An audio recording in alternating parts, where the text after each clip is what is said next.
ప్రభువా, గడిచిన వారాన్ని ప్రభా మీరు మాకెంతగానో ప్రభా ఆశీర్వాదకరంగా దీవెనకరంగా ఇచ్చినందుకు నీకు స్తోత్రములు ప్రభా. మరలా నా తండ్రి ఈ పునరుద్ధాన దినము నాడు మేమందరం కూడా నేను స్తుతించడానికి గణపరచడానికి ఇచ్చిన ప్రభా ఈ యొక్క సమయాన్ని బట్టి తండ్రి నీకు ఎంతగానో ప్రభా స్తుతి స్తోత్రములు చెల్లిస్తున్నాను. నా దేవా, నా రాజ్య, నా రక్షక, నీకు ప్రభా కోట్ల కొలది స్తుతి స్తోత్రములు తండ్రి. అలాగే ప్రభా చేరి వచ్చిన సంఘాన్ని కూడా మీరు జ్ఞాపకం తెచ్చుకోండి అయా. ప్రతి ఒక్కరిని కూడా ప్రభా అయా మీరు ఆదరించండి. ఇదిగో తండ్రి వాక్యం ద్వారా ప్రభా మీరు మాతో మాట్లాడబోచున్నారయ్యా. ఆ యొక్క వాక్యం ద్వారా మేమందరం కూడా అయా నీ యొక్క సన్నిధిని ప్రభా ఆనందించేటి భాగ్యాన్ని మాకు దయచేసి పెట్టండి. నీకు వందనాలు చెల్లిస్తున్నాను అయా. ప్రభా అల్పుడను ప్రభా నన్ను నిలబెట్టుకున్నందుకు నీకు స్తోత్రములు అయా. నీ యొక్క ఆత్మస్వరాన్ని మాకు అందింపచేయమని మా ప్రభును రక్షకుడునైనా యేసయ్య పరిశుద్ధమైన నామంలో ప్రార్థించి వేడుకొనుచున్నాము తండ్రి, ఆమేన్. అందరికీ మన ప్రభువును రక్షకుడునైన యేసుక్రీస్తు పరిశుద్ధమైన నామంలో అందరికీ కూడా వందనాలండి. దైవజనుడు చార్లెస్ స్పర్జన్ గారు ఒక మాట చెప్పారు. బైబిలు మన ఇంటి అరమరలోనో లేకుంటే షెల్ఫ్లోనో లేకుంటే ఎక్కడో పెట్టడం కాదు, కానీ బైబిల్ అనేది మన హృదయాల్లో ఉండాలని ఆ దైవజనుడు సెలవిచ్చాడు. క్రైస్తువులైన మనము బైబిల్ మన హృదయాల్లో భద్రపరుచుకోవాలి. ఎప్పుడు కూడా దేవుని యొక్క మాట మన హృదయంలో నింపబడాలి. మనం మాట్లాడే ప్రతి ఒక్క మాట కూడా వాక్యానుసారమైన మాటగా రావాలండి. అందుకని దైవజనుడైన చార్లెస్ స్పర్జన్ గారు ఇట్లాగా సెలవిస్తున్నారు, మీ హృదయాల్లో దేవుని యొక్క వాక్యాన్ని భద్రం చేసుకోండి. ఆ వాక్యాన్ని మీరు మోయండి. ఆ వాక్యమే మిమ్మల్ని బ్రతికింప చేస్తుంది. మీరు ఎలాగైతే జీవించాలో ఆ వాక్యమే మీకు నేర్పుతుందని దైవజనుడు సెలవిస్తున్నాడు. దేవునికి స్తోత్రం. అలాగే ఈ యొక్క సమయంలో దేవుని యొక్క వాక్యాన్ని మనము ధ్యానించుకుందాం. ఈరోజు దేవుడు మనకిచ్చిన వాక్యాన్ని బట్టి మనము దేవుని స్తుతిస్తూ ఆయన యొక్క వాక్యాన్ని మనము ధ్యానించి మనము పూర్ణ అంగీకారంతో ఆ వాక్యాన్ని అంగీకరించేటి వారిగా మనము ఉండాలి. అలాగే ఈరోజు మన అంశము ఆత్మ. దేవుడు మనకిచ్చిన ఆత్మను పరీక్షించుట. చెప్పండి, దేవుడు మనకిచ్చిన ఆత్మను పరీక్షించుట. అలాగే సామెతల గ్రంథము 20వ అధ్యాయము 27వ వచనాన్ని మనము ధ్యానించుకుందాం. సామెతల గ్రంథము 20వ అధ్యాయము 27వ వచనాన్ని మనం ధ్యానించుకుందాం.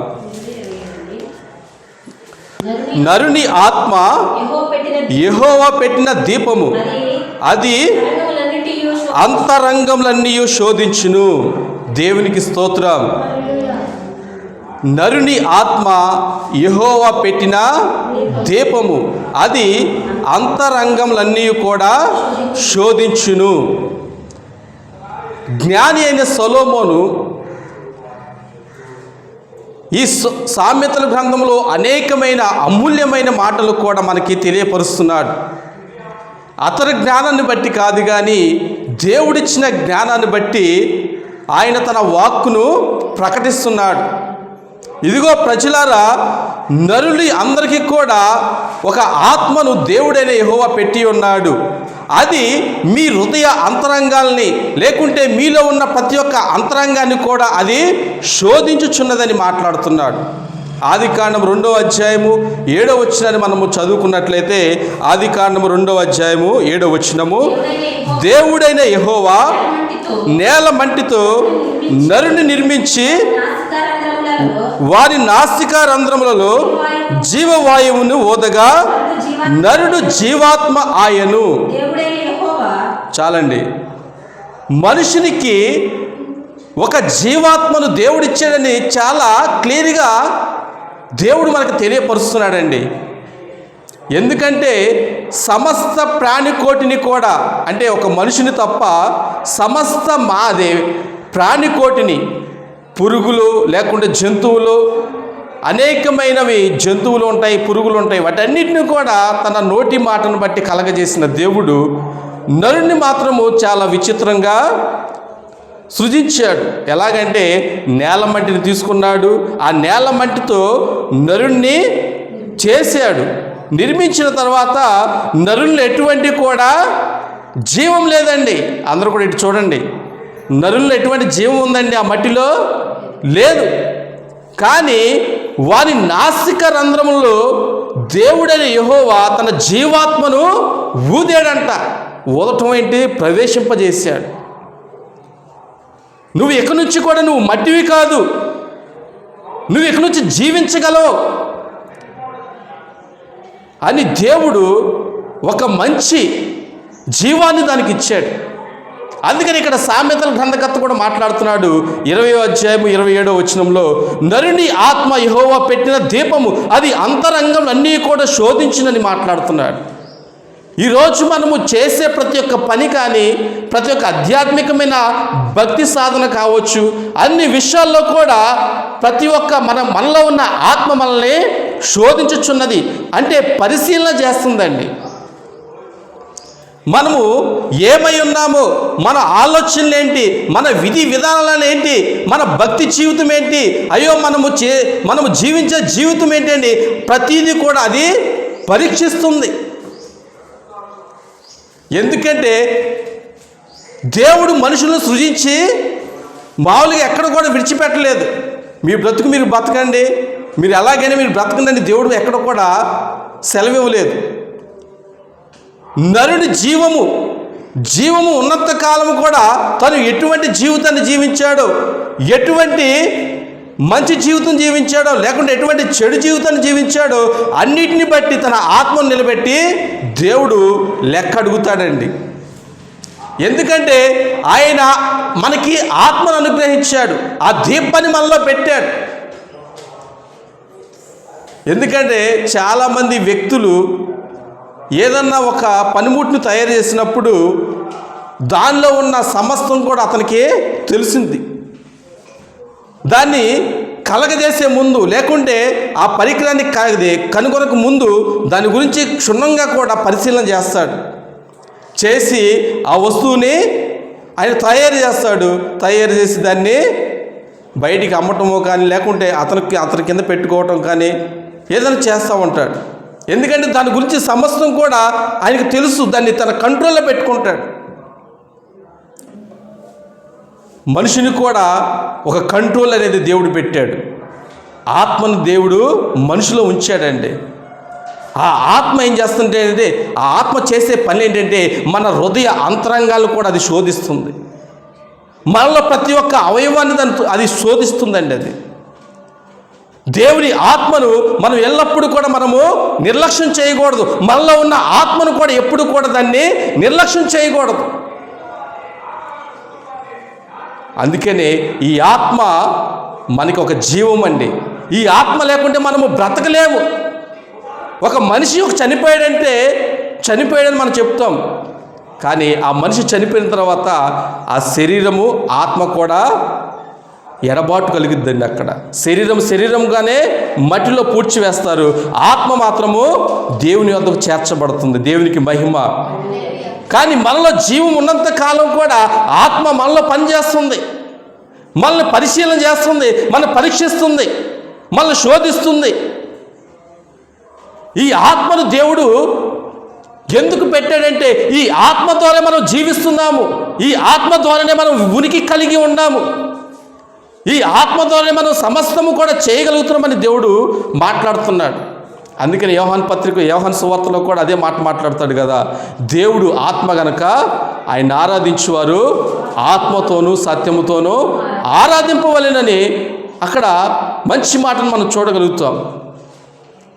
ఏంటంటే ఈ ఆత్మ ఎలాగండి, ఈ ఆత్మతోనూ సత్యంతోనూ ఎలాగ ఆరాధించాలి దేవుని అంటే మనము మన ఆత్మతో దేవుణ్ణి ఆరాధించాలి. అంటే మన శరీరమేమో వ్యర్థమని కాదండి, శరీరం కూడా విలువైందే. కానీ దీనికి కొన్నాళ్ళు మాత్రమే, కొన్ని రోజులు మాత్రమే, కొన్ని నెలలు మాత్రమే, కొన్ని సంవత్సరాలు మాత్రమే ఈ శరీరం మనకి అవసరమై ఉన్నది. కానీ ఈ శరీరాన్ని విడిచిన తర్వాత మన జీవితము, మన బ్రతుకు అంతా కూడా ఆత్మ అయి ఉన్నది. ఆ ఆత్మయే నిన్ను పరలోకం చేర్చాలన్నా, లేకుంటే నిత్యత్వంలోకి నిన్ను నడిపించాలన్నా కానీ ఆ ఆత్మయే. ఎందుకంటే మనం చేసే ప్రతిదీ కూడా అది మంచిదైనా సరే చెడైనా సరే దేవుడు దాన్ని తీర్పు దినాన్ని తీసుకొస్తాడు. ఆ తీర్పులో మనము దేవునికి ఇష్టలుగా మనం బ్రతికినట్లయితే ఆ ఆత్మ నిత్యము కూడా దేవునితో, ఆయనతో ఎల్లప్పుడూ కూడా ఉంటుంది. అదే ఆత్మ మనం ఈ లోకంలో, భూలోకంలో మనం చేసిన పనులన్నింటిలో కూడా, అంటే దేవునికి అయిష్టమైన పనులు, దేవునికి ఇష్టం లేని పనులు, దేవునికి వ్యతిరేకమైన పనులు చేసినప్పుడల్లా కూడా ఈ ఆత్మను మనము పాతాళలోకంలో మనము విడిచిపెడతాం. ఈ ఆత్మ మనలో ఉన్న, మనిషిలో ఉన్న ఆత్మ గొప్పదండి. ఈ ఆత్మ అనేది చాలా విలువైనది. ఈ ఆత్మను మనం ఎల్లప్పుడూ కూడా నిర్లక్ష్యం చేయకూడదు. మనలో ఉన్న ఆత్మను, దేవుడు మనకిచ్చిన ఆత్మను మనము ఎల్లప్పుడూ కూడా దాన్ని వెలిగించేటి వారిగా మనం ఉండాలి. ఆత్మలో ఎప్పుడు కూడా మనము, ఎల్లప్పుడూ కూడా మనము దేవునికి ఇష్టలుగా మనము జీవించాలి. ఎల్లప్పుడూ కూడా ఆత్మలో మనం ఎల్లప్పుడూ కూడా మనం తప్పిపోకూడదు. ఆ ఆత్మలో మనం ఎల్లప్పుడూ కూడా నిత్యము కూడా దేవుని మహిమపరిచే బిడ్డలుగా మనం మారిపోవాలి. అందుకని యెహోవా పెట్టిన దీపం అండి అది. మనకి ఆయన ఇచ్చిన ఆత్మ దీపముగా ఉంది. ఏమండి, దీపాన్ని వెలిగించిన తర్వాత, చీకటిలో దీపాన్ని మనం వెలిగించిన తర్వాత ఆ దీపం వెలిగించబడుతున్నప్పుడు ఆ ప్రాంతం అంతా కూడా వెలుగుగా కనపడతా ఉంటుంది. అదే దీపం ఆరిపోయింది అనుకోండి, అక్కడ చీకటి అయిపోతుంది, ఏది కూడా మనకి కనపడదు, అంధత్వమే ఉండిపోతుంది మనకి. అందుకని దీపము అంటే మన ఆత్మ దేవుడు ఎలా పోల్చాడంటే దీపంలాగా పోల్చాడు. ఇప్పుడంటే కరెంట్ వచ్చింది, కానీ ఇటువరకు పూర్వీకులు ఆ దీపాలే వినియోగించుకునేవాళ్ళు, దీపాలనే వాడేవాళ్ళు. ఎందుకంటే అయ్యో చీకటి పడిపోతుంది, ఇగో దీపాన్ని వెలిగించాలి, ఈ చీకటి అంతా కూడా పోతుంది అని దీపాన్ని వెలిగించుకునేవాళ్ళు. సిద్ధపాటు కలిగి ఉండేవాళ్ళు అండి, ఎలక్ట్గా ఉండేవాళ్ళు. సాయంత్రం అయిపోతుందంటే ఆ లాంతర్ బుడ్డిని అంతా కూడా సిద్ధం చేసుకొని దాన్ని వెలిగించడానికి ప్రయత్నం చేస్తారు. ఎందుకంటే చీకట్లో ఏ పని చేస్తారో ఎవరికి కూడా తెలియదు కాబట్టి వెలుగులో పని చేయడానికి చాలామంది ఇష్టపడతారు. అందుకనే ప్రభువారు మాట్లాడతారు, ఇగో పగలు ఉన్నంత కాలం కూడా మీరు పని చేస్తారు, చీకటి వచ్చినప్పుడు అప్పుడు ఎవరిని కూడా ఏ పని కూడా చేయడని ప్రభు యేసుక్రీస్తు వారు మాట్లాడతారు యోహాను సువార్తలో. ఏమంటే పగలు ఉన్నంత వరకు కూడా దేవుడు మనకిచ్చిన పనంతా మనం చేయగలుగుతున్నాం. మనం చీకటి వచ్చినప్పుడు మనం ఆ పని మనం ఏ పని కూడా మనం చేయలేం. ఎందుకంటే అప్పుడు అందరూ కూడా మనుషులు విశ్రాంతి తీసుకుంటారు. చూడండి, మనలో ఉన్న ఆత్మ ఒక దీపముగా దేవుడు ఉందని దేవుడు మాట్లాడుతున్నాడు. ఆ ఆత్మను మనము ఎక్కడ పడితే అక్కడ మనము పెట్టకూడదు. దీపాన్ని వెలిగించి రోడ్డు మీద పెట్టారనుకోండి, రోడ్డు మీద పెట్టినప్పుడు ఏ గాలికో లేకుంటే దేనికో కూడా అది ఆరిపోతుంది. చిన్న గాలి వచ్చినా కానీ ఆ దీపం అనేది నిలబడదు, అది ఆరిపోతుంది. అది మన భక్తి జీవితం కూడా అంతే. గుళ్ళో ఉన్నప్పుడు భక్తిగా, ఇంట్లో ఉన్నప్పుడు భక్తిహీనులుగా ఉంటే దేవుడు అది మెచ్చుకోడు. మనం ఎప్పుడు ఎక్కడ ఉన్నా కానీ మన దీపం ఎప్పుడు కూడా ప్రకాశించాలంటే ఆ ఆత్మలో మనము దేవుని మహిమపరచాలి, దేవునికి ఘనత తేవాలి మనం ఎప్పుడు కూడా. అందుకని చాలామంది భక్తులు అంటారు వాళ్ళ ఆత్మ ఎల్లప్పుడూ కూడా దేవుని స్తుతించాలని, భక్తుల ఆత్మలన్నీ కూడా దేవుని ఘనపరచాలని. మనకంటే ముందుగా చనిపోయిన ఆత్మలన్నీ కూడా ఏం చేస్తున్నాయి తెలుసండి? ప్రకటన గ్రంథంలో రాయబడింది, వాళ్ళందరూ కూడా దేవునికి ప్రార్థన చేస్తారంట, దేవునికి ప్రార్థన చేస్తారంట. ఎల్లప్పుడూ కూడా దేవుని యొక్క బలిపీఠం దగ్గర ఉండి వాళ్ళు ఎల్లప్పుడూ కూడా ప్రార్థన చేసేటి వారుగా ఉన్నారు వాళ్ళు. చూడండి, ఎప్పుడు కూడా ఆత్మ దేవునికి ఇష్టంగా ఉంటుంది. ఆ ఇష్టమైన ఆత్మను మనము నిర్లక్ష్యంగా మనం ఈ లోకానుసారంగా మనం నడిపించకూడదు. మన ఆత్మను మనం ఎల్లప్పుడూ కూడా మనం నిర్లక్ష్యం చేయకూడదండి. దేవుడిచ్చే ప్రతీదీ కూడా అమూల్యమైనదే. దేవుడిచ్చిన ప్రతీదీ కూడా, అది చిన్నదైనా కావచ్చు, అది పెద్దదైనా కావచ్చు, ప్రతీదీ కూడా అమూల్యమైనదే దేవుడు మనకిచ్చాడు. ఆ అమూల్యమైనది మనల్ని ఏం చేస్తుంది? మన సత్యంలోకి నడిపిస్తుంది. ఎప్పుడైనా కానీ మనము ఏదైనా పొరపాటు మనం చేయడానికి మనము ప్రయత్నించినప్పుడు మనలో ఉన్న ఆత్మ మాట్లాడుతూ ఉంటుంది, ఇదిగో ఇది చేయకూడదు, ఇది రాంగ్, ఇది తప్పు, ఇది అని ఆత్మ మనల్ని గద్దిస్తూ ఉంటుంది. కొన్నిసార్లు మనము ఆ ఆత్మను మనము పక్కన పెట్టి మనం ఇది చేయాల్సిందే తప్పదని మనము దాన్ని చేస్తాం. కానీ ఆత్మ నిన్ను కంట్రోల్ చేసినప్పుడు, ఆత్మ నిన్ను హెచ్చరించినప్పుడు దాని స్వాధీనంలో నువ్వు వెళ్ళిపోవాలి. ఎందుకంటే దేవుడిచ్చిన ఆ ఆత్మ నిన్ను కంట్రోల్ చేస్తున్నప్పుడు దాని కంట్రోల్ నువ్వు వెళ్ళిపోవాలి.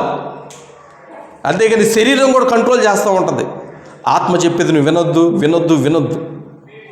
శరీరానికి ఆత్మకు కూడా రెండు కూడా వ్యత్యాసంగా ఒకదానికి ఒకటే అక్కడ పోటీగా ఉంటాయి. శరీర సంబంధులు లోకాశల మీదే మనసు నుంచుతారు, ఆత్మ సంబంధమైన వారు పైనున్న వాటి మీదే మనసు నుంచుతారని పౌలు భక్తుడు కూడా మాట్లాడుతున్నాడు.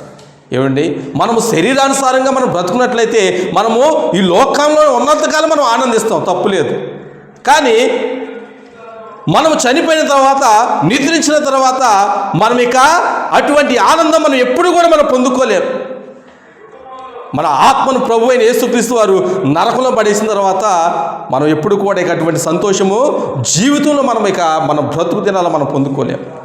ఎందుకంటే దేవుడు ఆత్మ గురించి మనకు ఎందుకు సెలవిస్తున్నాడంటే, మన ఆత్మను మనము పరలోకంలో విడిచిపెట్టడానికి దేవుడు మనకి ఇవ్వలేదండి. ఈ శరీరానికి కొద్దిగా దెబ్బ తగిలినా, కొద్దిగా శ్రమ వచ్చినా, కొద్దిగా అనారోగ్యం వచ్చినా మనం తట్టుకోలేము. కానీ ఆత్మ అంతకన్నా కూడా విలువైనదని దేవుడు మనతో మాట్లాడుతున్నాడు. ఆత్మ అనేది మనలో ఉన్న ఆత్మ చాలా విలువైనది. నువ్వు దాన్ని నిర్లక్ష్యం చేయకూడదు. దేవుడు నీతో మాట్లాడినప్పుడు, నిన్ను దర్శించినప్పుడు, దేవుని యొక్క వాక్యం ప్రకటించబడుతున్నప్పుడు ఆ వాక్యాన్ని అంగీకరించి ఆ వాక్యానుసారంగా నీ ఆత్మను నువ్వు దినదినము కూడా వృద్ధిపరచుకోవాలి. అందుకనే దేవుడే ఆత్మ. మనము ఆయన్ని ఆరాధించడానికి మనము మన ఆత్మతో ఆరాధించాలి, హృదయపూర్వకంగా ఆరాధించాలి దేవుడిని. అటువంటి ఆరాధన దేవుడు కోరుకుంటున్నాడు, అటువంటి భక్తులను దేవుడు కోరుకుంటున్నాడు, అటువంటి సంఘాన్ని దేవుడు కోరుకుంటున్నాడు. అందుకని ప్రభువైన యేసుక్రీస్తు వారు మరణించి తిరిగి లేచిన తర్వాత, ఇదిగో నేను వెళ్ళిపోతున్నాను, నేను మీకు వేరొక ఆదరణకర్త నేను పంపుతాను, ఆయన వచ్చి మీకు సమస్తాన్ని కూడా మీకు బోధించునని ప్రభువైన యేసుక్రీస్తు వారు మాట్లాడతారు. ఏమండి, పరిశుద్ధాత్మ, దేవుని యొక్క ఆత్మ, అది పరిశుద్ధాత్మ.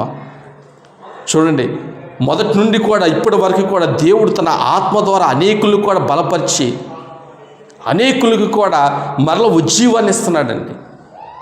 దేవుని యొక్క ఆత్మ మనుషుల మీదకి వస్తుందని, ఎందుకంటే దేవుడే మాట్లాడుతున్నాడు. న్యాయాధిపతుల మీదకు కూడా దేవుని యొక్క ఆత్మ వచ్చింది, మోషే మీద కూడా దేవుని యొక్క ఆత్మ వచ్చింది, యెహోషువ మీద కూడా దేవుని యొక్క ఆత్మ వచ్చింది.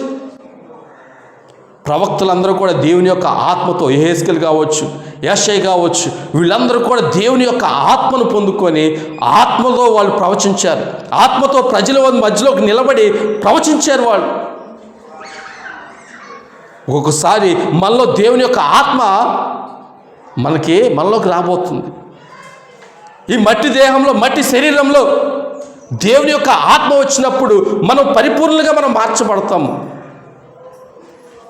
చూడండి, అందుకని మనలో ఉన్న ఆత్మ అది నిత్యము కూడా అది అభివృద్ధి పరచబడాలి. నిత్యము కూడా దేవుని యందు ఆ ఆత్మ ఆనందించాలి. ఎప్పుడు కూడా మనం చూడండి, బ్రతుకు దినములన్నీ కూడా ఈ శరీరానికి ఒక ఇల్లు కట్టాలి, ఈ శరీరానికి ఒక బంగ్లా సంపాదించాలి, ఈ శరీరానికి 10 ఎకరాల భూమిని సంపాదించాలి, ఈ శరీరానికి కావలసిన పానీయం కావచ్చు, ఆహారం కావచ్చు, పిండి వంటలు కావచ్చు, అన్నిటిని కూడా సమకూరుస్తారు. ఎండ వస్తుందంటే గొడుగు, ఏమండి, వర్షం వస్తుందంటే రెయిన్ కోట్, అన్నిటిని కూడా చక్కగా సమకూరుస్తారు. మంచిదే కాదంటలేదు. కానీ దీనికి మించి, శరీరానికి మించి ఆత్మ కూడా అంత అవసరమే ఉన్నదండి. దీనికి చేసే పనిని మనము ఎంతగా చేస్తామో దీనికి మించి ఎక్కువ పనులు ఆత్మకు మనము చేయాలి. అంటే ఆత్మకు ఎలా చేస్తారండి అని అంటారేమో. ఎప్పుడు కూడా ప్రార్థించాలి, దేవునికి ఇష్టంగా మనం ఉండాలండి. ప్రార్థన చదవాలి, వాక్యం చదవాలి, ఆ వాక్యానుసారమైన జీవితము, ఆ ప్రార్థనాపూర్వకమైన జీవితమే మనం జీవించాలి. ఎల్లప్పుడూ కూడా మనం ఆత్మను ఎలాగ మనం వెలిగించాలంటే, ఆత్మ మనం ప్రార్థనతో వెలిగించాలి, వాక్యం ద్వారా మనము వెలిగించాలండి. మనం 3 పూటల తినపోతే, ఒక పూట తినపోతే శరీరం బలహీనం అయిపోతుంది. మరి ఆత్మ ఎలాగైపోతుందో మరి ఆలోచించారా మీరు? ఒక్క 5 నిమిషాలు ప్రార్థన చేయకపోతే ఆత్మ ఎంత బలహీనమైపోతుంది, ఒక గంట ప్రార్థన చేయకపోతే ఆత్మ ఎంత బలహీనమైపోతుంది, లేకపోతే వాక్యం చదవకపోతే ఆత్మ బలహీనమైపోతుంది. చూడండి, దేవుడు మాట్లాడుతున్నాడు, నరుని ఆత్మ యెహోవా పెట్టిన దీపము, అది హృదయ అంతరంగాలు కూడా శోధిస్తుంది. అది నిజమండి, చాలా నిజం. అది దేవుడు అందుకే మాట్లాడుతున్నాడు. మనిషికి 100 ఏళ్ళ జీవితం ఇస్తే ఆ 100 ఏళ్ళలో 1 నిమిషం గురించి అయినా కానీ దేవుడు విచారణ చేస్తాడు. ఒక గంట సమయాన్ని గురించి అయినా దేవుడు విచారణ చేస్తాడు. ఒక రోజు విషయమైన దేవుడు నీకు విచారణ చేస్తాడు. ఏం చేసావు, నీకు ఇచ్చిన జీవితం నువ్వేం చేసావు, నిర్లక్ష్యం చేసావు. శరీరాన్ని గురించేవో నువ్వు ఆలోచించావు, నీ ఆత్మ గురించి ఎప్పుడైనా ఆలోచించావా? ఆత్మ సంబంధమైన వాటిని గురించి ఎప్పుడైనా నువ్వు ఆలోచించావని దేవుడు మాట్లాడతాడు. ఒక రోజుకి 24 గంటలైతే 24 గంటల్లో కూడా మనము ఆత్మీయంగా మనం జీవించడానికి కూడా కొద్ది సమయాన్ని మనం వెచ్చించాలండి. దానియేలు కూడా అక్కడ కొంతమంది పేర్లు పెట్టారు. దేవుని దూతల ఆత్మ కలిగిన వాడని అక్కడ కొంతమంది మాట్లాడారు. దానియేలండి దేవుని యొక్క దూతలు ఆత్మ కలిగిన వాడని పేరు పెట్టారు అక్కడ. ఏమండి, అదంతా కూడా చాలా వాళ్ళందరూ కూడా సాధన చేశారు. భక్తి విషయంలో ఎప్పుడు కూడా నిర్లక్ష్యంగా వాళ్ళు లేరండి. వాళ్ళు ఆత్మలో ఎప్పుడు కూడా దేవునికి ఇష్టలుగా వాళ్ళు ఉండిపోయారు. దేవునికి దగ్గరగా, దేవునికి సన్నిహితులుగా వాళ్ళు ఉన్నారండి. వారిలో ఉన్న ఎప్పుడు కూడా వాళ్ళ ఆత్మను వాళ్ళు ఆరిపోయేటప్పుడు వాళ్ళు ఇష్టపడలేదు. ఆత్మను నిర్లక్ష్యం చేయడానికి వాళ్ళు ఇష్టపడలేదండి. ఎప్పుడు కూడా ఆత్మలో దేవునికి దగ్గరగా ఉండడానికి వాళ్ళు ఇష్టపడ్డారు. దేవునితో ఎప్పుడు కూడా మాట్లాడటానికి వాళ్ళు ఇష్టపడ్డారండి. వాళ్ళు హల్లెలూయా, దేవునికి స్తోత్రం.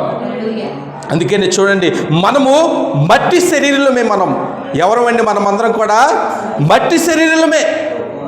అందుకని దేవుని యొక్క ఆత్మ, దేవుని యొక్క శ్వాస మనకి దేవుడు ఇచ్చాడు. ఆ శ్వాస మనకి ఇచ్చినప్పుడు, ఆ జీవాత్మ మనకి ఇచ్చినప్పుడు మనందరం కూడా తిరిగి బ్రతకగలిగాం. అదే ఒక్క సెకండ్లో ప్రాణం పోతే ఆత్మ నీ దగ్గర ఉండమన్నా అది ఉండదే కదా. ఎందుకంటే దేవుడు దయచేశాడు, దేవుడు పెట్టాడు, దేవుని వద్దకే తిరిగి వెళ్ళిపోతుంది. అది ఏమండి, దేవుడు పెట్టింది దేవుని వద్దకే తిరిగి వెళ్ళిపోతుంది. ఈరోజు చూడండి, పక్షులు కావచ్చు, ఆకాశం కావచ్చు, భూమి కావచ్చు, సమస్తాన్ని కూడా దేవుడు కంట్రోల్ చేయగలుగుతాడు. సమస్తాన్ని కూడా తన కంట్రోల్లో దేవుడు ఉంచుకున్నాడు. ఎందుకనగా ఆయన సృష్టికర్త, ఆయన మామూలు వ్యక్తి కాదు. ఆయన చాలామంది, కొంతమంది అనుకోవచ్చు, ఇన్ని కోట్ల మందిలో నన్ను దేవుడు ఎట్లాగా నన్ను లెక్క అడుగుతాడు, నన్ను చూడగలుగుతాడు దేవుడు, నేను చేసే ప్రతీది కూడా దేవుడు చూస్తున్నాడా, ఈ నిమిషము నేను ఏదో చేశాను దేవుడు తెలుస్తుందని అనుకుంటారు. కానీ దేవునికి మరుగైనది ఏది కూడా లేదండి. దేవునికి స్తోత్రం. దేవునికి మరుగైనది ఏది కూడా లేదండి. ఆకాశ పక్షి కావచ్చు, చీమ కావచ్చు, లేకుంటే ప్రతిది జీవి కావచ్చు, అది చేసే ప్రతిదీ కూడా దేవుడికి తెలుస్తుంది. మనుషులము మనకు తెలియదండి, మన గురించి దేవుడు తెలియదా? అందుకని కొన్నిసార్లు పక్షులు కూడా మనకి చూపించి దేవుడు మాట్లాడుతూ ఉంటాడు. ఆకాశ పక్షులను చూసి నేర్చుకోమంటాడు, చీమలు చూసి మీరు నేర్చుకోమంటాడు. దేవుడికి తెలుసు అండి, సమస్తం కూడా తెలుసు. కానీ ఆకాశ పక్షుల్లో కానీ, జంతువుల్లో కానీ, చీమల్లో కానీ, పురుగుల్లో కానీ దేంట్లో కూడా దేవుని యొక్క ఆత్మ లేదండి. వాటికి ఆత్మ దేవుడు పెట్టలేదు. కేవలం మనుషునికే మాత్రము దేవుడు ఆత్మ పెట్టాడు. అందుకనే ప్రతి ఒక్కరు కూడా యేసుక్రీస్తునందు విశ్వాసం ఉంచి నమ్మి బాప్తిస్మం తీసుకొని మారు మనసు పొంది ఆ ఆత్మను రక్షించుకోవాలని దేవుడు మాట్లాడుతున్నాడు. మనము ఆ ఆత్మను మనం రక్షించలేకపోతే మనము భూమి మీద ఉన్నంత కాలమే దాన్ని మనం రక్షించాలి. తర్వాత మనము రక్షించడానికైనా మనము ఇక ఎటువంటిది కూడా మనం చేసినది వ్యర్థమైపోతుంది. మనం ఇంకేం చేయలేం. మనం ఈ బ్రతుకు ఉండగానే మనము దేవుని కొరకు వెలిగిన దీపంగా మనం ఉండాలి. దేవుని కొరకు మండుతూ ప్రకాశించే దీపాలుగా మనం మారిపోవాలి. దేవుని యొక్క చిత్తంలో మనం ఉండాలి. దేవుని యొక్క ఆత్మ నడిపింపులో మనం ఉండాలి. ఎందుకంటే ఈ జీవితాన్ని ఇచ్చిన దేవునికే మనము రుణపడి మనం ఉండాలండి. ఆయన్నే మనము ఘనపరచాలి, ఆయన్నే మనము కీర్తించాలి. మనము బ్రతికినా చచ్చినా ఆయన వారమై మనం ఉన్నామండి. దేవునికి స్తోత్రం. ఏమండి, మనం బ్రతికినా కానీ దేవుని వారమే, చచ్చినా కానీ దేవుని వారమే. అందుకని పౌలు చూడండి, ఒక మాట చాలా గట్టిగా మాట్లాడతాడు. ఆయన చావుకైనా కానీ ఆయన భయపడలేదండి.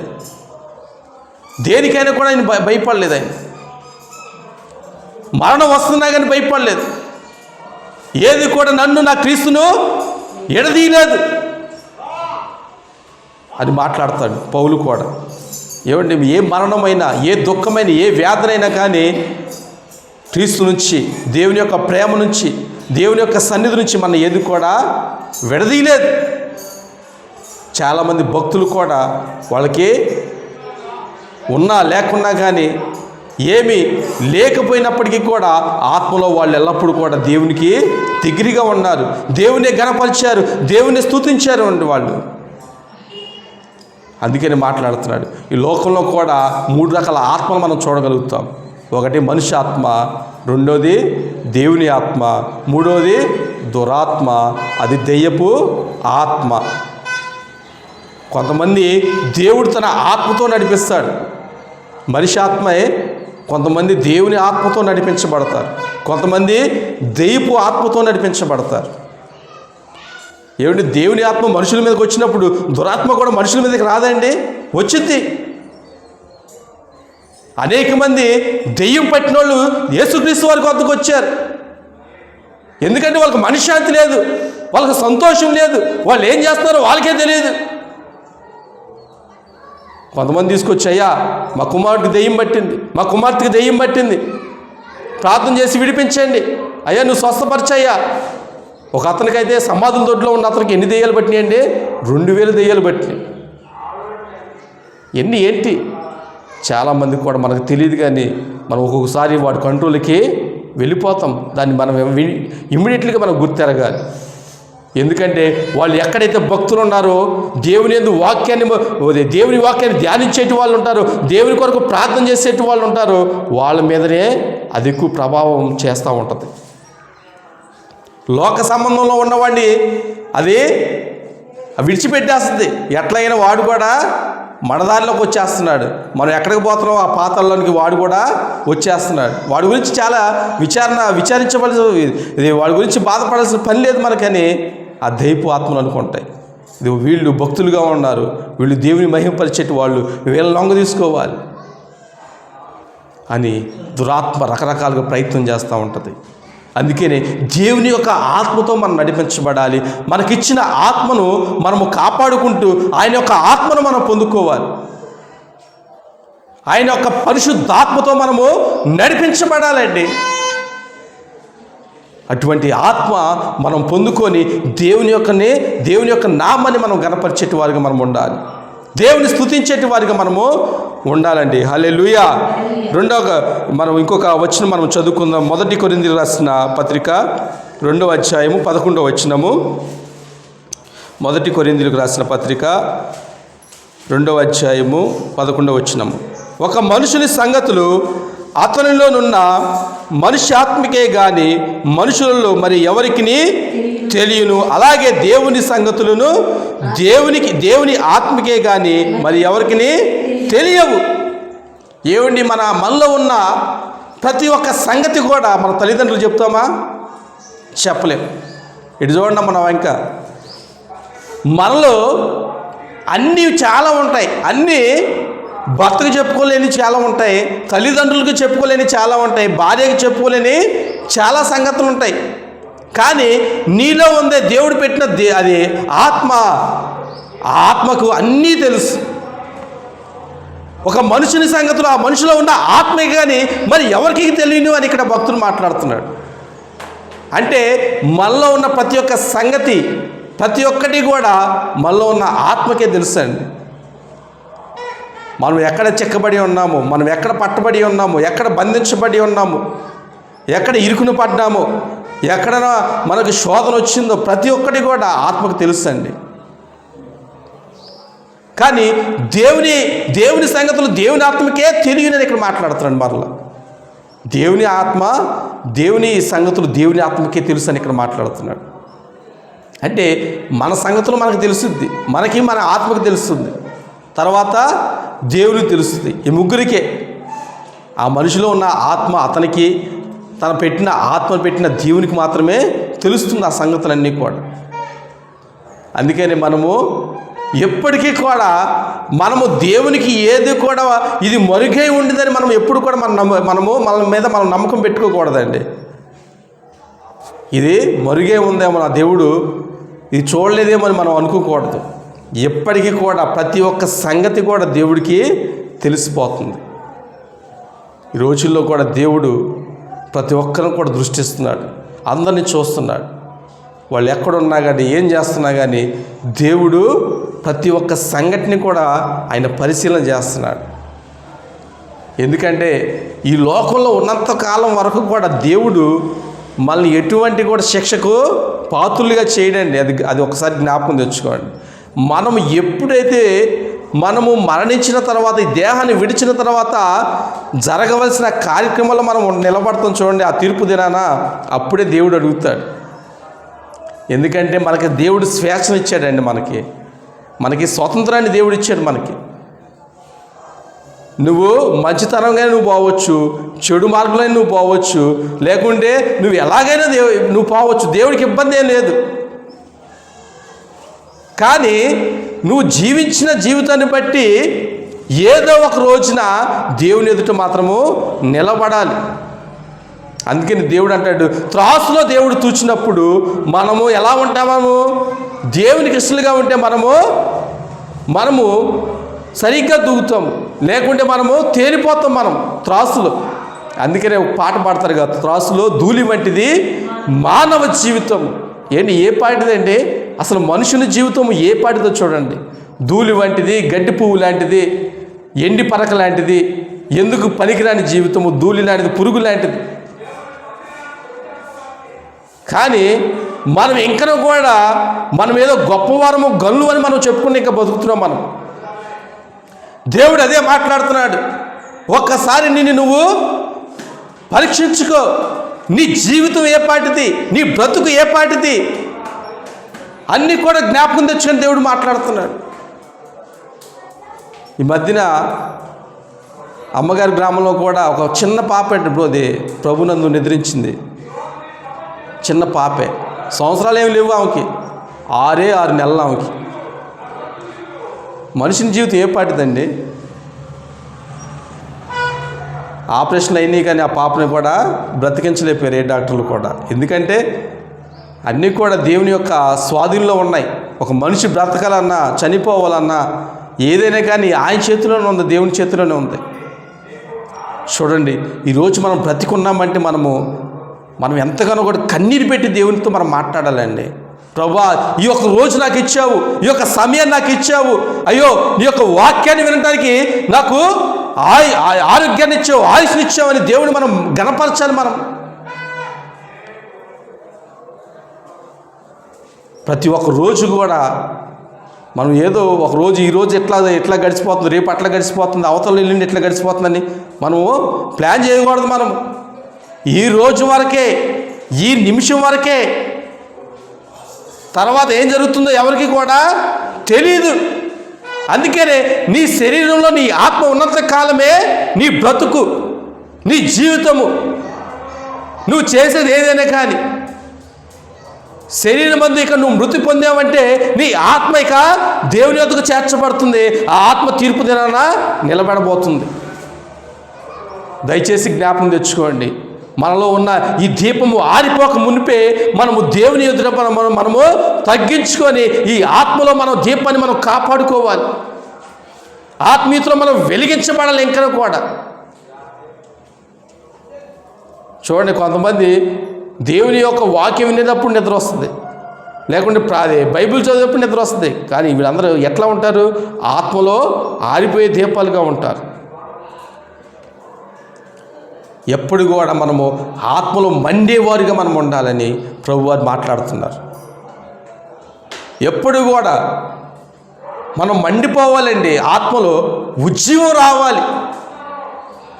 యేసుక్రీస్తు వారు తన ఆత్మను పంపిస్తారని చెప్పినప్పుడు ఆ పరిశుద్ధులందరూ అదే అపోస్తులందరూ కూడా మేడగది మీద 120 మంది కూడా ప్రార్థించేటప్పుడు దేవుని యొక్క ఆత్మ వాళ్ళ మీదకి పంపించాడు.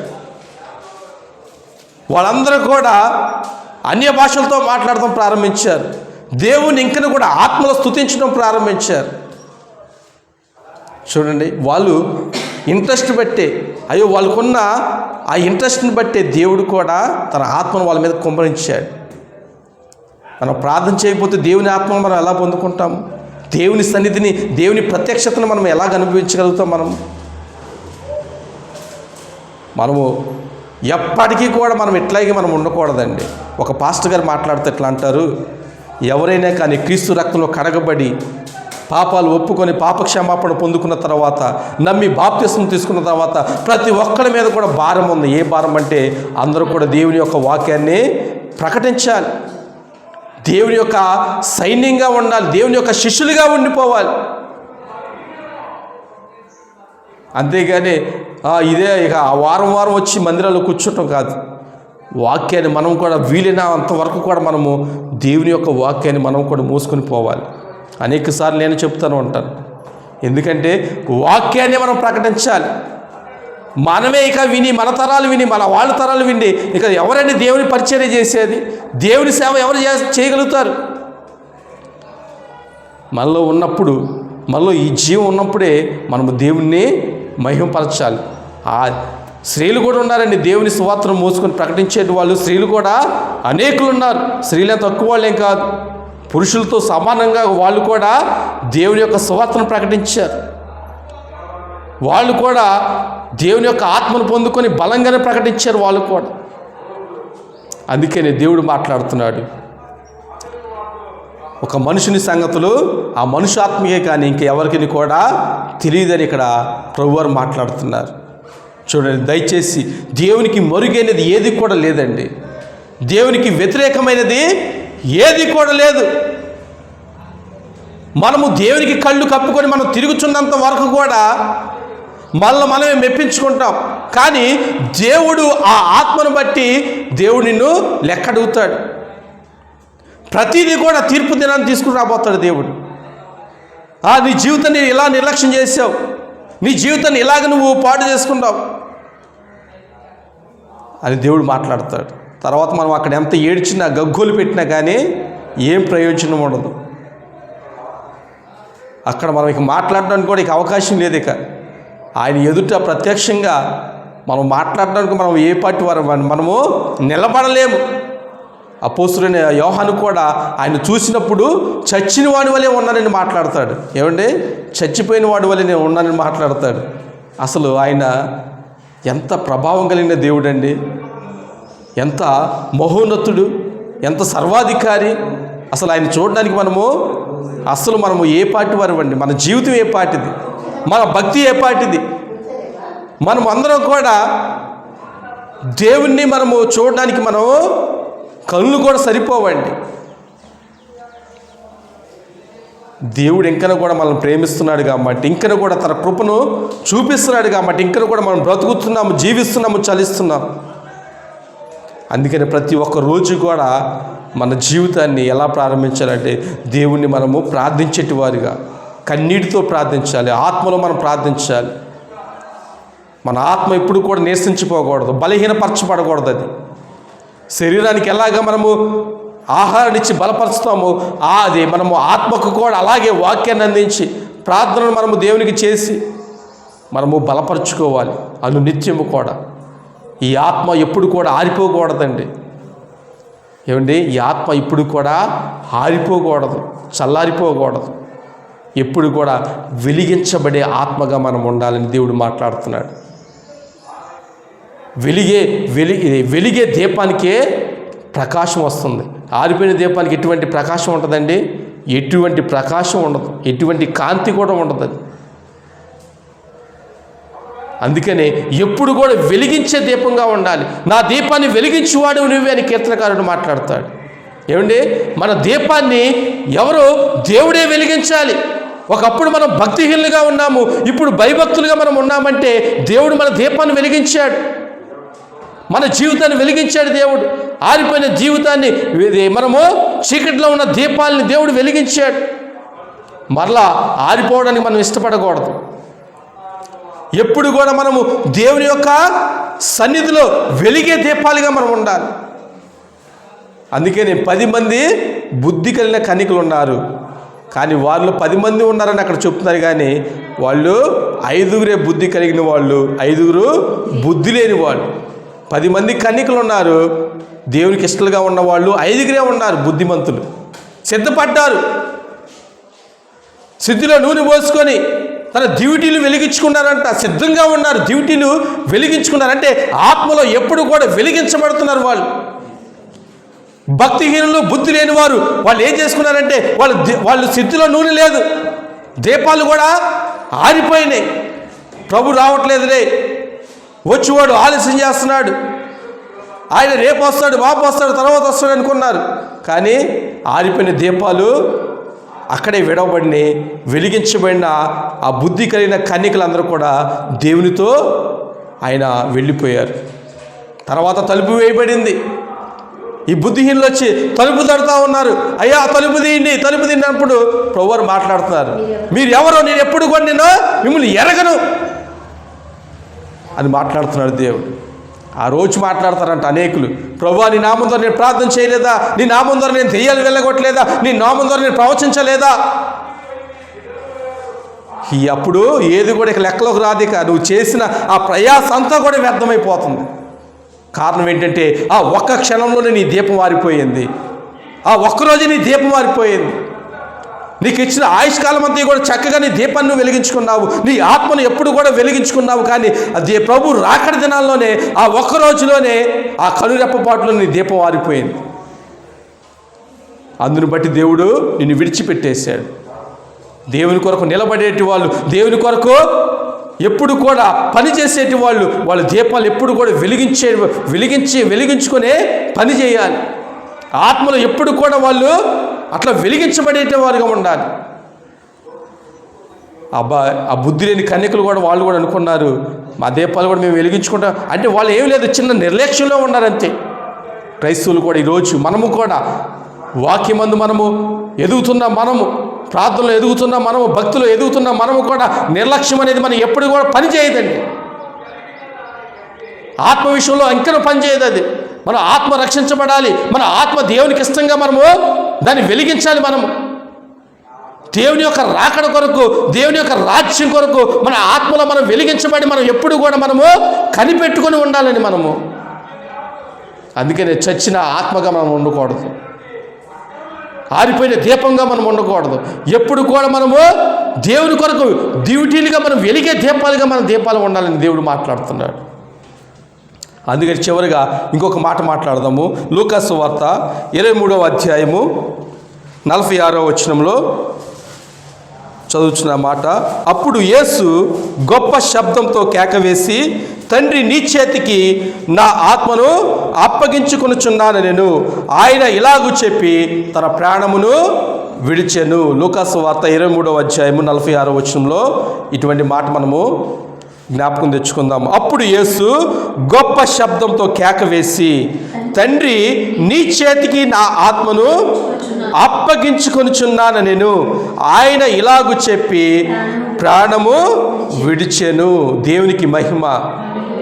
యేసుక్రీస్తు వారు సిలువలో పలికిన చివరి మాట, తండ్రి నా ఆత్మను నీ చేతికి అప్పగించుకొనుచున్నానని మాట్లాడుతున్నాడు. ఆత్మ విలువైనది, ఆత్మ చాలా ఉన్నతమైనది, అది దేవుని పెట్టిన దీపమై ఉన్నది. దేవుడిచ్చాడు, మళ్ళీ మనం దాన్ని తిరిగి దేవునికే మనం అప్పచెప్పాలి. దాన్ని యేసుక్రీస్తు వారు కూడా తండ్రి నా ఆత్మను నీ చేతికి అప్పగించుకుంటున్నానని చెప్పి తన ప్రాణాన్ని విడిచిపెట్టాడు. తన చివరి గడియలో, చివరి నిమిషంలో, చివరి సెకండ్లో తన మాటలు, నా ఆత్మను నీ చేతికి అప్పగించుకున్నాను అంటున్నాడు. అంటే ఆత్మను దేవునికి అప్పగించాలండి మనం అందరం కూడా. ఈ ఆత్మను ఎక్కడ పడితే మనం అక్కడ విడిచిపెడతా కాదు, దేవుడు మనకి ఇచ్చింది. ఈ ఆత్మను మనం ఎక్కడ పడితే అక్కడ మనము అక్కడ పడగొట్టడానికి కాదు, మన దేవుడు మనకి ఇచ్చింది. ఈ ఆత్మను మనము ఎవరైతే మనకి ఇచ్చారో, ఎవరైతే మనకి మనలో పెట్టారో ఆ దేవునికే మనం దీన్ని అప్పచెప్పాలి. ఈ ఆత్మను యేసుక్రీస్తు వారు ఆనాడు తన పరిస్థితిని చూస్తే చాలా భయంకరమైన పరిస్థితి. ఆ గోల్కొత్తా కొండ మీద, ఆ కల్వరి శిలువలో తను అంతా కూడా రక్తం అంతా కూడా నీరైపోయింది. ముళ్ళ కిరీటము, అక్కడ బల్లెపు పోటు, చేతిలో మేకులు, కాళ్ళలో మేకు, అంతా కూడా చాలా భయంకరమైన పరిస్థితి. అయినా కానీ తండ్రి నా ఆత్మ నీ చేతికి అప్పగించుకొనుచున్నానని నేను అని మాట్లాడుతున్నాడు. ఎందుకంటే ఆత్మ విలువైనదని యేసుక్రీస్తు వారు కూడా మనకి బోధిస్తున్నారండి. ఈ ఆత్మను నువ్వు నేను ఎవరు కూడా ఈ భక్తి విషయంలో మనము జీవిస్తున్నప్పుడు, ఈ భక్తికి మనము ఆధారంగా భయభక్తులుగా మనం జీవిస్తున్నప్పుడు మన ఆత్మను ఎక్కడ పెడితే మనం అక్కడ విడిచిపెట్టకూడదు. అది తండ్రి చేతికి మనం అప్పచెప్పాలి, అది దేవుని యొక్క చేతికి మనం అప్పచెప్పాలి. ఎందుకంటే అప్పుడే దేవుడు, తండ్రి అయిన దేవుడు కూడా సంతోషిస్తాడు. మన ప్రాణము పోయినప్పుడు మన ప్రాణాన్ని తండ్రి నా ఆత్మను చేర్చుకొని మనం చెప్పాలి. చాలామంది కూడా భక్తిహీనులుగా మరణించినప్పటికీ కూడా ప్రార్థనలు పెట్టుకొని ఈయన పరిశుద్ధుడని నీతిమంతుడని చెప్పుకుంటారు. ఏమండి, యేసుక్రీస్తు నీతిమంతుడండి. ఆయన యథార్థమైన వాడు, నమ్మకమైన వాడు. మనం చేసే భక్తిహీనత కూడా పాస్టర్ల ముందు మనం ఎట్లా ఓడించుకోవాలి, మన కుటుంబం అంతా కూడా చాలా భయభక్తులుగా పెరిగాడండి, చాలా భక్తిగా పెరిగాడండి, ప్రభునందు నిద్రించాడండి. ఆయన ఆత్మకు శాంతి కలగాలని ప్రార్థన చేయండి. ఎటువంటి ప్రార్థన చేస్తారు ఇక పాస్టర్ గారు కూడా?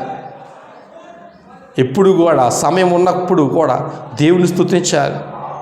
ఎవరు ఆత్మీయులు, ఎవరు భక్తిహీనులు పాస్టర్ గారికి ఆ మాత్రం కూడా తెలియదండి.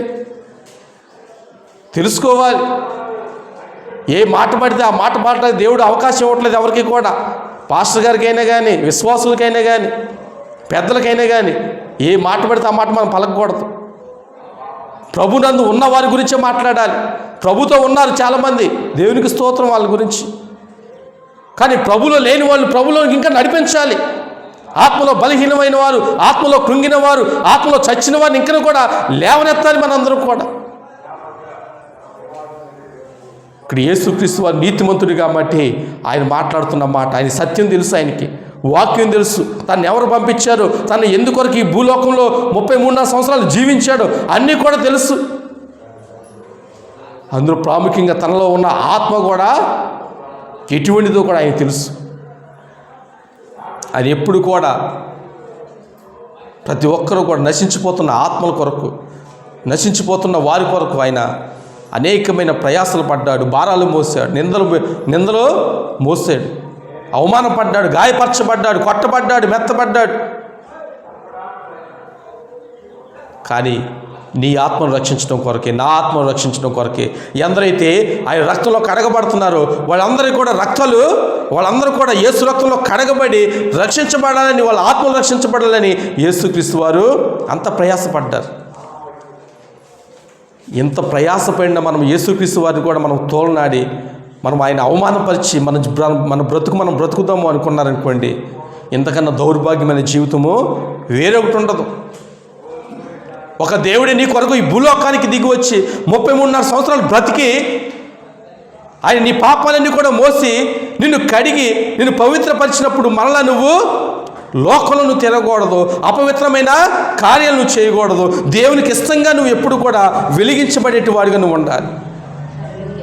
దేవునికి స్తోత్రం.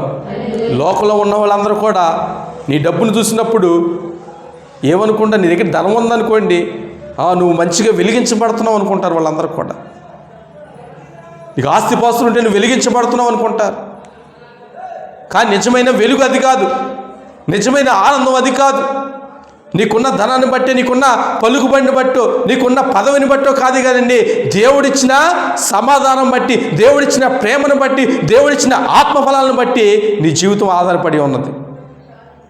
ఈ ఆత్మను మనం పెంపొందించాలి. గలతీయులకు రాసిన పత్రిక 5వ అధ్యాయంలో రాయబడిన ఆత్మఫలాల ద్వారా మనము ఈ ఆత్మను అనుదినము కూడా దేవునికి ఇష్టంగా మార్చాలి. మనం ఎప్పుడు కూడా ఆత్మలో సంతోషము, ఆత్మలో మనము ఉజ్జీవాన్ని మనం పొందుకోవాలి. ఎప్పుడు కూడా మనము అనేకసార్లు మీకు కూడా చెప్తున్నాను, ఆత్మఫలాల్లో మీరు ఫలించాలని. ప్రేమ, సమాధానం, సంతోషము, దీర్ఘశాంతము, దయాళత్వము, సాత్వికము, మంచితనము ఇవన్నీ కూడా మనము ఆత్మఫలాల్లో మనం ఫలించాలని ఇక్కడ కూడా దేవుడు మనకి అవకాశం ఇస్తున్నాడు. మన దీపం ఆరిపోకుండా ఇంకా కూడా ఆయన కావలిగా వస్తున్నాడు. మనమేదో మన శక్తిని బట్టి, మన బలాన్ని బట్టి కాదని మనం ఇంకా కూడా బ్రతికేది. మన దీపం ఇంకను కూడా ఆరిపోకుండా ఉండాలి. అయ్యో నా కుమారుడి దీపం ఆరిపోకూడదు, నా కుమార్తె దీపం ఆరిపోకూడదు, వాళ్ళు కొన్నాళ్ళు బ్రతకాలి, నన్ను రుచి చూడాలి, నా వాక్యాన్ని వాళ్ళు అర్థం చేసుకోవాలి, అయ్యో నా త్యాగాన్ని వాళ్ళు అర్థం చేసుకోవాలి, అయ్యో నా మార్గంలో వాళ్ళు నడవాలని దేవుడు ఇంకను కూడా కోరుతున్నాడండి. దినమల్లా కూడా ఆయన చేతులు చాపి పిలుస్తున్నాడు దేవుడు. అయ్యో రండి నా ప్రజలారా, నా కుమార్తెలారా, నా బిడ్డలారా అని ప్రతి ఒక్క నిమిషం కూడా దేవుడు పిలుస్తున్నాడండి. అందుకనే చూడండి, మనకు విశ్రాంతి ఉంటుంది కానీ దేవునికి విశ్రాంతి ఉండదు. నువ్వు ఏ సమయమైనా ప్రార్థన చేయొచ్చు, ఏ సమయంలో నువ్వు వాక్యం చదవచ్చు, ఏ సమయమైనా నువ్వు దేవుడితో మాట్లాడవచ్చు, ఉన్న చోటే మాట్లాడవచ్చు. నువ్వు దేవుడు అంత ధన్యతను దేవుడు మనకి ఇచ్చాడండి. ఏమండి, ఎంత ధన్యత దేవుడు మనకి ఇచ్చాడు. కానీ ఎంత వాక్యం విన్నప్పటికీ కూడా, ఇంత దేవుని యొక్క వాక్యాన్ని మనం అర్థం చేసుకున్నప్పటికీ కూడా మన ఆత్మను మనము నిర్లక్ష్యం చేసుకోకూడదు. 12 సంవత్సరాలు వచ్చినప్పటికీ కానీ వచ్చి ఒక మనిషికి 12 సంవత్సరాలు దాటిన తర్వాత ప్రతి ఒక్కళ్ళు కూడా వాక్యాన్ని అర్థం చేసుకునే వాళ్ళకి జ్ఞానం ఉంటుంది, ప్రార్థన చేసే జ్ఞానం ఉంటుంది. సమూయేలు అంటే చిన్న బాలుడే. ఆయన చిన్న బాలుడు అయినప్పుడు కూడా దేవుడు పిలిచినప్పుడు చిత్తం ప్రభు అన్నాడు. ఏమండి, సమూయేలు చిన్న వయసులో ఉన్నాడండి, కానీ దేవుని పిలిచినప్పుడు దేవుని స్వరాన్ని గుర్తెరిగాడు, దేవునికి లోపడ్డాడండి. ఆయన ఎట్లా ఉన్నాడు? ఆత్మలో ఎప్పుడు కూడా వెలిగించబడిన వాడిగా ఉన్నాడండి. చిన్న వయసు నుంచే కూడా మనము ఈ వాక్యాన్ని మనము చదవాలి, దీన్ని అర్థం చేయాలి, అర్థం చేసుకొని ధ్యానించాలి, వాక్యానుసారమైన ప్రార్థన మనం చేయాలి. ప్రార్థన రావట్లేదా? వాక్యం చదువు. భక్తులు ఎలాగ ప్రార్థించారు, ఆత్మలు ఎలా ప్రార్థించారు, పట్టుదలతో ఎట్లా ప్రార్థించారు, ఆసక్తితో ఎలా ప్రార్థించారు, దేవునికి ఇష్టంగా ఎలా ప్రార్థించారు. భక్తుల ఆ జీవితాన్ని మనం చదివినప్పుడు, దావీదు జీవితం కావచ్చు, ప్రవక్తల జీవితాలు కావచ్చు, అబ్రహాం జీవితం కావచ్చు, ఇస్సాకు, యాకోబులు, ఇజ్రాయేలు జీవితాలు కావచ్చు, యోధావారి జీవితాలు కావచ్చు, అందరూ జీవితాలు మనము ధ్యానించి మనము చదివినప్పుడు వాళ్ళు చేసిన ప్రార్థన మనం కూడా జాగ్రత్తగా ఆలకించి ఎటువంటి ప్రార్థన దేవుడు జవాబిచ్చాడు, ఎటువంటి వ్యక్తులు దేవుడు ఎన్నుకున్నాడు, ఎటువంటి వ్యక్తులతో దేవుడు మాట్లాడాడు, ఎటువంటి వారిని తన న్యాయ విధుల్లో నడిపించాడు అనేది అన్ని విషయాలు కూడా దేవుడే మనకి ఈ పరిశుద్ధ గ్రంథంలో రాయించి ఇచ్చాడండి. మనం ఎవరినో అడగక్కర్లేదు, ఎవరికో మనము ప్రాధేయపడి మనం అడగక్కర్లేదు. రాయబడిన వాక్యాన్ని మనం ధ్యానించగలిగితే ఈ వాక్యం ద్వారా దేవుడు మనతో మాట్లాడతాడు. అదే వచనంతో దేవుడు నీతో మాట్లాడతాడు, అదే వచనంతో నాతో మాట్లాడతాడు, అందరితో కూడా దేవుడు మాట్లాడతాడు. అందుకనే ఈ యొక్క సమయంలో ప్రతి ఒక్కరు కూడా దేవునితో మాట్లాడండి. ప్రభువా, నువ్వు ఇచ్చిన ఆత్మను నేను నిర్లక్ష్యం చేయకూడదు. ఈ ఆత్మ నేను బ్రతికున్నంత కాలం కూడా ఇది వెలిగించబడే ఆత్మగా దీన్ని మీరు ఉంచండి. నా ఆత్మను నేను నీ చేతికి అప్పగించేంత వరకు కూడా నేను నీకోసం నిలబడతానయ్యా, నీ బిడ్డగా నేను జీవిస్తానని ప్రతి ఒక్కళ్ళు కూడా తీర్మానం చేసుకోండి. దేవునితో మాట్లాడండి. హల్లెలూయా. అందుకని ఎప్పుడు కూడా శరీర విషయంలో మీరు ఎంత జాగ్రత్త తీసుకుంటున్నారో ఆత్మ విషయంలో కూడా మీరు అంతగా జాగ్రత్త తీసుకొని ఆత్మను ఇంకనూ కూడా మీరు మన్నించేటి వారుగా మీరు ఉండాలి. అందుకనే ఎలీషా వెళ్ళిపోతున్నాడండి, దేవుడు తీసుకోబోతున్నాడు ఏలియాని దేవుడు తీసుకోబోతున్నాడు. కానీ ఇక్కడ ఎలీషా ఏం మాట్లాడుతున్నాడు? ఇదిగో దైవజనుడా, నీలో ఉన్న ఆత్మ నాకు 2 పాళ్ళు కావాలని అడిగాడు. ధనం అడగలేదు, వెండి అడగలేదు, బంగారాన్ని అడగలేదు. ఏలియా శిష్యుడైన ఎలీషా ఆత్మను అడిగాడు, ఆత్మలో ఎలా ఉండాలని అడిగాడండి. అటువంటి వరాన్ని అడగగలిగాడంటే అతనిలో కూడా ఎటువంటి తత్వం ఉందండి? వాక్యం మీదే ఆధారపడే తత్వం ఉంది, దేవుని మీద ఆధారపడే వ్యక్తిత్వం ఉందండి. అటువంటి రీతిలో ఏలియా జీవించాడు. ఎలీషా కూడా, తన శిష్యుడైన ఎలీషా కూడా అట్లాగే జీవించాడు. అందుకనే ఈరోజు కూడా దేవుడు మనతో మాట్లాడుతున్నాడు. మనం కూడా ఎల్లప్పుడూ కూడా మన బ్రతుకు దినాలన్నీ కూడా మనం ఆత్మలో దేవుణ్ణి మహిమపరచాలి, గణపరచాలి, స్తుతించాలి, ఆత్మలో మనం ప్రార్థించాలి, ఆత్మలో మనము దేవుని ఆరాధించేటి వారికి మనం ఉండాలని, ఈ ఆత్మ దేవుని యొద్దకు చేర్చబడేంత వరకు కూడా మనము ఎల్లప్పుడూ కూడా దేవునికి ఇష్టలుగా మనం ఉండాలని ప్రభువారు కోరుతున్నాడు. హల్లెలూయా. అటువంటి కృప దేవుడు మనందరికీ కూడా దయచేయునుగాక. ఆమేన్. ప్రార్థన చేసుకుందాం. ప్రతి ఒక్కరు కూడా ఎవరు కూడా మౌనంగా ఉండొద్దండి. అందరూ కూడా విత్తబడిన వాక్య నిమిత్తము దేవుడు మీతో మాట్లాడిన మాటలను అన్నింటినీ కూడా జ్ఞాపకం తెచ్చుకొని, అయ్యా ప్రభువా, నరుని ఆత్మ యెహోవా పెట్టిన దీపమని మీరు సెలవిచ్చారు ప్రభా. అది హృదయ అంతరంగాల్ని తండ్రి శోధించుచున్నదని అయ్యా మీరు మాతో మాట్లాడారు. నీకు వందనాలు ప్రభువా. తండ్రి నీకు స్తుతి స్తోత్రములు చెల్లిస్తున్నాను తండ్రి. అయ్యా మాలో ప్రభా నీ యొక్క జీవ ఆత్మను ప్రభా ఊదినప్పుడు అయ్యా మేమందరం కూడా తండ్రి అయ్యా జీవాన్ని పోసుకొని ప్రభా జీవిస్తున్నాం తండ్రి. నీకు స్తోత్రములు చెల్లిస్తున్నాను అయ్యా ప్రభా. ఇంతవరకు కూడా ప్రభా నీ బిడ్డలు ప్రభా అయ్యా ప్రభా ఈ వాక్యాన్ని ప్రభా ఎందరైతే విన్నారో ప్రభా ప్రతి ఒక్కరి జీవితంలో మీరు కార్యం జరిగించండి. అందరూ కూడా ఆత్మలో తండ్రి అయ్యా వెలిగించబడాలి తండ్రి. వాళ్ళ ఆత్మలు నా తండ్రి అయ్యా ప్రభా మీరు జ్ఞాపకం తెచ్చుకోమడుగుచున్నాను అయ్యా. నీకు స్తుతి స్తోత్రములు తండ్రి అయ్యా. ఇటువంటి దీపాన్ని నా తండ్రి వాళ్ళు ఆర్పి వేసుకోకుండా ప్రభా అయ్యా బుద్ధి కలిగిన కన్నికల వలె తండ్రి వాళ్ళ ఆత్మలు ఎల్లప్పుడూ కూడా ప్రభా ఇదిగో ప్రభా దివిటీలుగా ప్రభా వెలిగించబడే శక్తిని సామర్థ్యాన్ని వాళ్ళకి దయచేసి పెట్టమడుగుచున్నాను అయ్యా. దేవానికి వందనాలు, పరిశుద్ధాత్ముడానికి స్తోత్రములు అయ్యా. తండ్రి అయిన దేవానికి వందనాలు చెల్లిస్తున్నాను తండ్రి అయ్యా. ఇటువంటి ధన్యతను వాళ్ళకి దయచేయండి అయ్యా. ప్రభువానికి స్తుతి స్తోత్రములు తండ్రి అయ్యా. ప్రభా మీరు కూడా ప్రభా కల్వరి శిలువ మీద ప్రభా మీ ప్రాణాన్ని అర్పించినప్పుడు ఇదిగో తండ్రి అయ్యా నీ చేతికి నా ఆత్మను అప్పగించుకొనిచున్నానని చెప్పి అయ్యా మీ ప్రాణాన్ని విడిచిపెట్టారని మీరు తండ్రి మీరు సెలవిచ్చారు యేసయ్యా. ఇదిగో ప్రభా ఆత్మ విలువైనది ప్రభా, ఆత్మ సంబంధమైనవి విలువైనవి నా తండ్రి. నీకు వందనాలు చెల్లించుకొనిచున్నాము. అటువంటి ఆత్మను మేము ఎల్లప్పుడూ కూడా నిర్లక్ష్యం చేయకుండా ఎల్లప్పుడూ కూడా తండ్రి ఆత్మలో ప్రభా నీకు దగ్గరగా మేము జీవించే భాగ్యాన్ని దయచేయండి.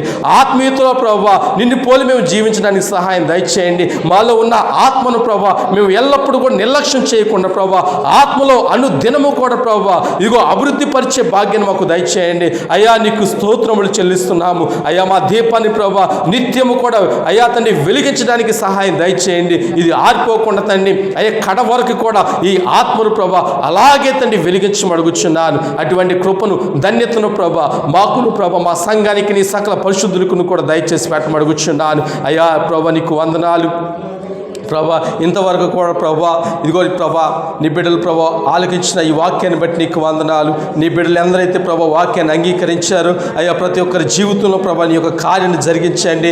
ఆత్మలో బలహీనమైన వారు, ఆత్మలో చచ్చిన వారిని మీరు లేవనెత్తుకోండి అయ్యా. వాళ్ళందరూ కూడా తండ్రి ఆత్మపూర్లుగా ఇంకా కూడా జీవించడానికి సహాయం దయచేసి పెట్టమడుగుచున్నాను తండ్రి అయ్యా. నీకు వందనాలు అయ్యా. నీ యొక్క ఆత్మచేత తండ్రి వాళ్ళు మరలా మండించమడుగుచున్నాను అయ్యా. నీకు వందనాలు. ఈ యొక్క రాకడ దినాల్లో ఈ యొక్క కడవరి దినాల్లో ప్రభువా నీ కొరకు తండ్రి మండే జ్యోతులుగా వాళ్ళని నియమించుకోమడుగుచున్నాను అయ్యా. నీ యొక్క సాధనాలుగా, నీ యొక్క బిడ్డలుగా, నీ యొక్క శిష్యులుగా తండ్రి అయ్యా వాళ్ళు మలుచుకోమడుగుచున్నాను తండ్రి అయ్యా. నీకు వందనాలు అయ్యా. ప్రతి ఒక్క బిడ్డను కూడా తండ్రి అయ్యా నీలో ప్రభు ఆధ్యాత్మికంగా ఇంకా కూడా ప్రభు ఇగో తండ్రి జీవించడానికి సహాయం దయచేసి పెట్టమని అయ్యా. ప్రభు ఇంతవరకు విత్తబడిన ప్రతి ఒక్క మాటలు కూడా ప్రతి ఒక్కరి జీవితంలో నూరంతలుగా ఫలింప చేయమని అయ్యా. ప్రభు నీ బిడ్డలందరూ కూడా ఆశీర్వదించమని దీవించమని ప్రభుని యేసుక్రీస్తు అయ్యా పరిశుద్ధమైన నామంలో ప్రార్థించి వేడుకొనిచున్నాము తండ్రి. ఆమేన్, ఆమేన్, ఆమేన్.